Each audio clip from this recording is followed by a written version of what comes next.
Perfect. Good morning, JT Foxx, and thank you for being with me today.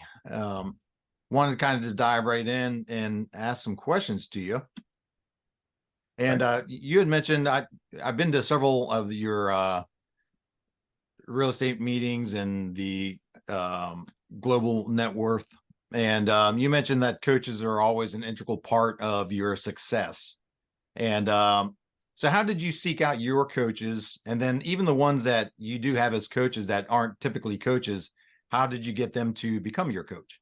Well, the first thing is I got a coaching when I first started, which actually wasn't very good on how to get started on properties, but at least it got me started and I knew what not to do. But I think, so my coach, Paul, he had been coached by another person and then like, it's not working. We're like, would you have a coach? And then George Ross, who was Trump's former right-hand man, 47 years, celebrity apprentice judge. He's still my coach to this day.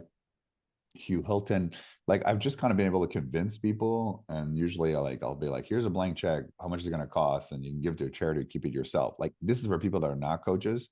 Mm, And none of these have to coach. All these have hundreds of millions of dollars, right? right. So they don't need to. So, the same way that, I'm in your life, it's because I like you and you're a person of authority and integrity and I like people. And they do it because they like me and they feel good that if they give them advice, I'm going to be able to implement. Fantastic. So knowing some of your background history and whatnot, what was the deal or the opportunity that really catapulted you from that eight First figure? deal for well, eight figure. Well, I think for my success first deal for anybody, right? That builds up the confidence. But to the next deal, it wasn't like a deal that capital me. It's just more deals, right? 500 deals, right, like a machine and never stop it. But the first deal gives you the confidence, takes a bit of pressure off.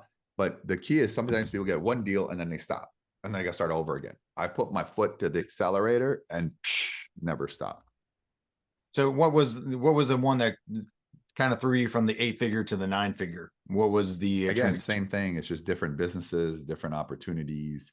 Like it just like it's just a snowball effect, right? So think about a snowball as it goes down the hill and it takes steam. You pick up more deals, so it's not like I had one exit that made me 100 million. I just done a lot of deals, over 70 companies and brands, over 1,000 deals, and then it just snowballs. Like it's not one thing. Now I'm into businesses where the one thing hopefully will make 900, like $100 million in one exit, stuff like that. But even that's not easy. So that's what I'm playing now. Well, is that kind of the new, because that was kind of the other question where I was going to get into is you always talk about you growing into that billionaire status. Is that what you see more happening for you? Is the more Yeah, the I mean, I M&A? never know what's going to happen. People ask me, I have no idea. So I just put my head down. I hate losing more than I love winning. And if it hits, it hits. If it doesn't, it doesn't. I mean, I think I will be a billionaire, but it doesn't matter. I could have $1 billion today. Overnight, that came into my bank account. I still would have showed up for the interview because of the respect I have for you. So you wear my tie, especially the Fugu tie, very famous Oh, wait a minute. Fugu. And just for FYI, this is the signed Yeah, JT it's Fox. signed. Yeah, but it was also I probably wore that one, but You but did. also the tie, the screensaver behind. You know what I Yeah. mean? So I don't know. So I think that's the important part, right? And so I don't change. I'm not driven by money. Couldn't care less about it. So I care about relationships and value. Yeah. And that's been imperative in a lot of the groups that I've been to of yours of lately. Um, So I know a lot of times you always talk about that you got 78 different companies and across 54 different countries, and there's a lot of range of clients that you have in all those places. Um, in your business of portfolios, because this is just kind of looking at it, um, we always hear that you make 80% of your income from 20% of your businesses, right? And so in your section of businesses or your portfolio businesses, like what are those I mean, I largest don't, I companies? don't, I think you just said a left brain approach to, I'm going to look at that. Like, I just put my head down. I mean, wherever I put my focus will make a lot of money, right? So if I focus on real estate right now, like that's going to explode. I focus on this, that's the issue. And we said, well, don't you have people? Yeah, I have people, but they can copy the how, but they can't copy the why. There's only one me that could do what I do. So And I don't I even know look how more, you. I'm more like a business, like a flywheel. I do one thing and then everything kind of merges into another thing. So and then those are all, great sectors of it with,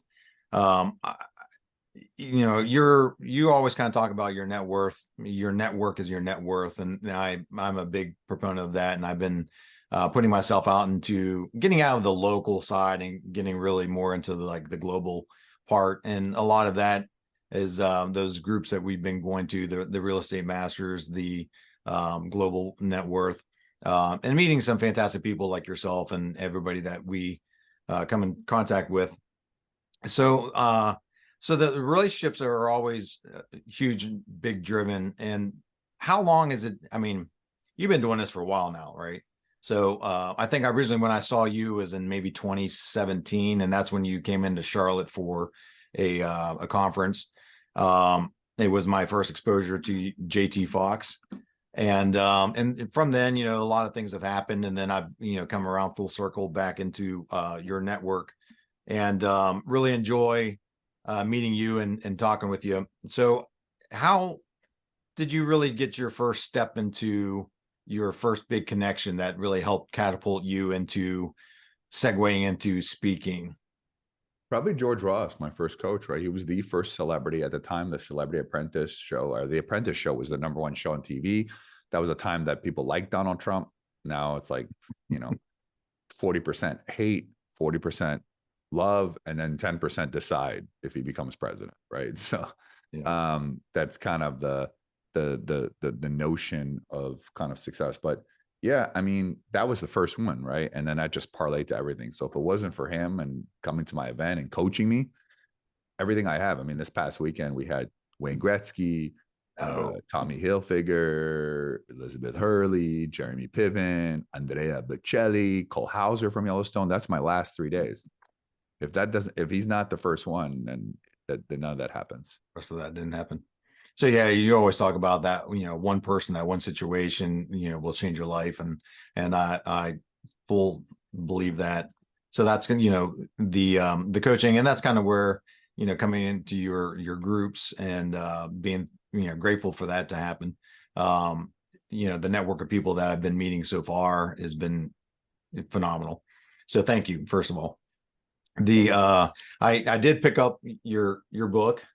I've been getting into that over the last few days, and getting tons of nuggets out of it. And I'm sure, as I see you going forward, I'll dive in a little bit more of those questions. But for the most part, I kind of look at, for the pivoting side, like what out of the real estate, I know that was kind of where you started at, the $1 million, the $10 million.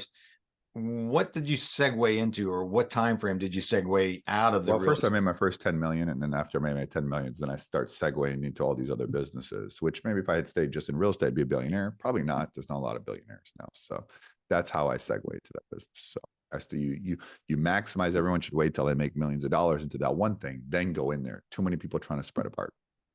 So then you use the coaching really as more of the connections part, right? Correct. Okay.